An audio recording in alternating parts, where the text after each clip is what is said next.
Reasons people don't buy from you. Okay, what are they? Reason number one is they don't believe you. And the reason they don't believe you is because the way you're presenting your message is telling them not to believe you. What does that even mean? Well, people don't see you through their eyes, they see you through your eyes. What does that mean? There's a verse in Proverbs that says, as in water, face answereth to face, so doth the heart of a man to a man. What does that mean? It means just like when you look in some water, you see a reflection of your face. When you're talking to another human being, you're reflecting to them who to see you as.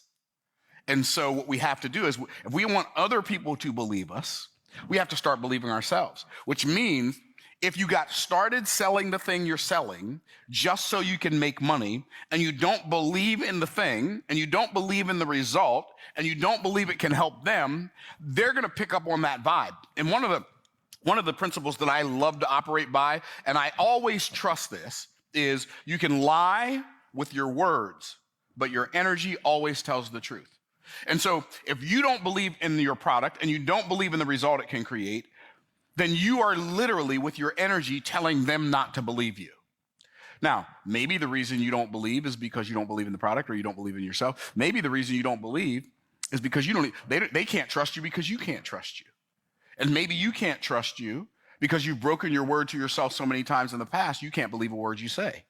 And so what people do is they go through life making choices and they think they're making decisions. And there's a difference between a choice and a decision, because to decide means, de means of or from, side means to cut. So when I make a decision, I'm cutting myself off from any other possibility than the one that I've determined. That's a decision. What does choose mean? Choose means pick one. And so I can pick one today and I can change the one I pick tomorrow. But when I make a decision, it doesn't work like that. A decision is permanent. It's real. Now, if you changed your mind because you never made a decision in the first place. So they don't believe. That's the one reason they don't buy. Number two, they don't understand. And the reason they don't understand is because, as my daughter loves to say, and I love to quote her on this, the biggest mistake in communication is thinking that it happened. And so you think they heard what you thought you said. But the reality is they heard what they heard regardless of what you said. And sometimes they don't understand because your communication is not clear.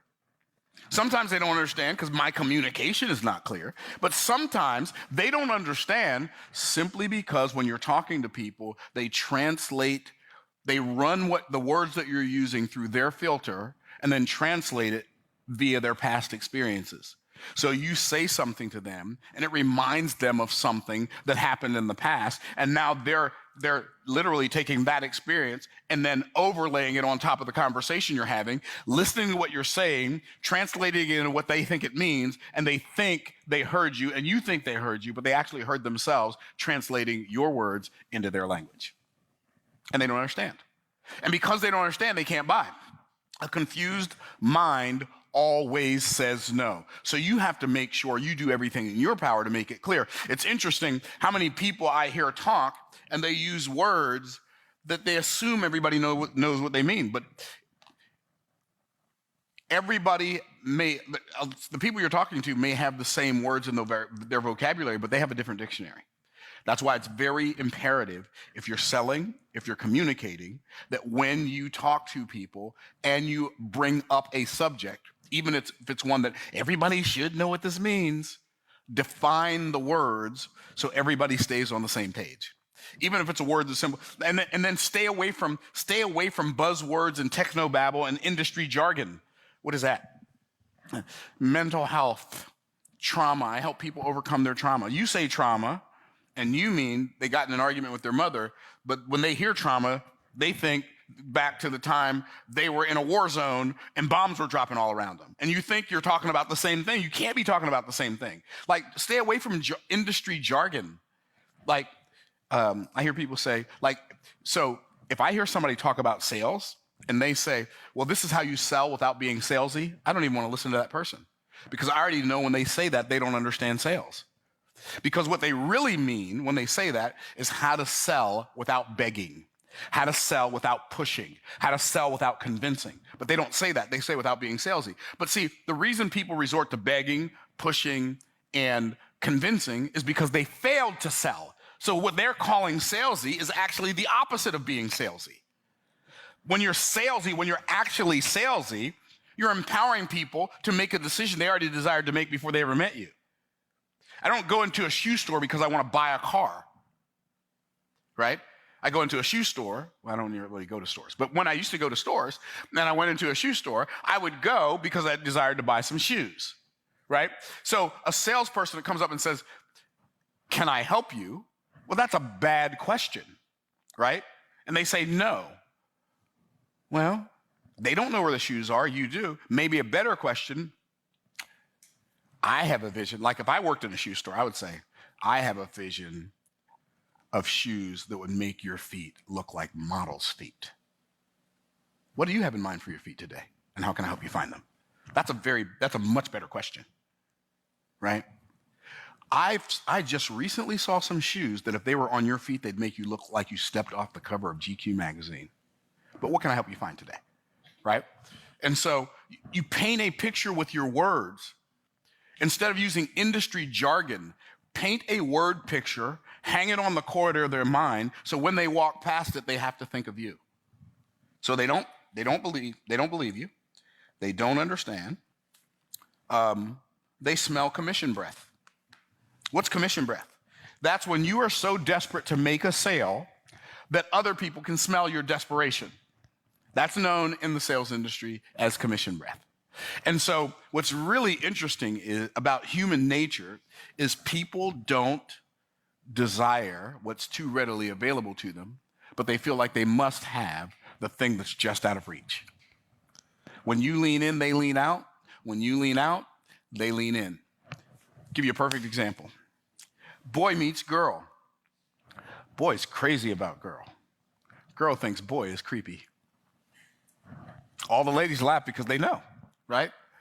Boy meets girl. Girl's crazy about boy. Boy thinks girl is crazy. Why?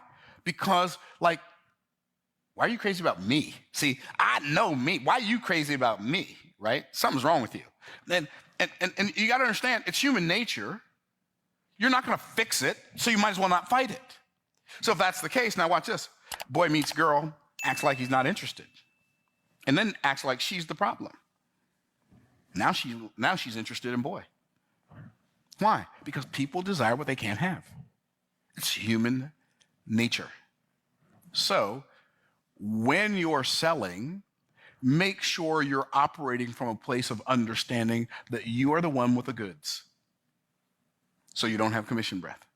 And don't have a desire, don't be married to your desire for them to say yes. I don't really care what they say. It literally matters not. I don't care if I'm selling one-on-one, if I'm selling one-on-many. Here's what I know. I know there are people out there who desire the result that I can produce. And if they say yes, I say congratulations. If they say no, I say congratulations. Either way, I'm good with it. I'm so cool with it, I don't want to fool with it. Stop trying to get people to buy.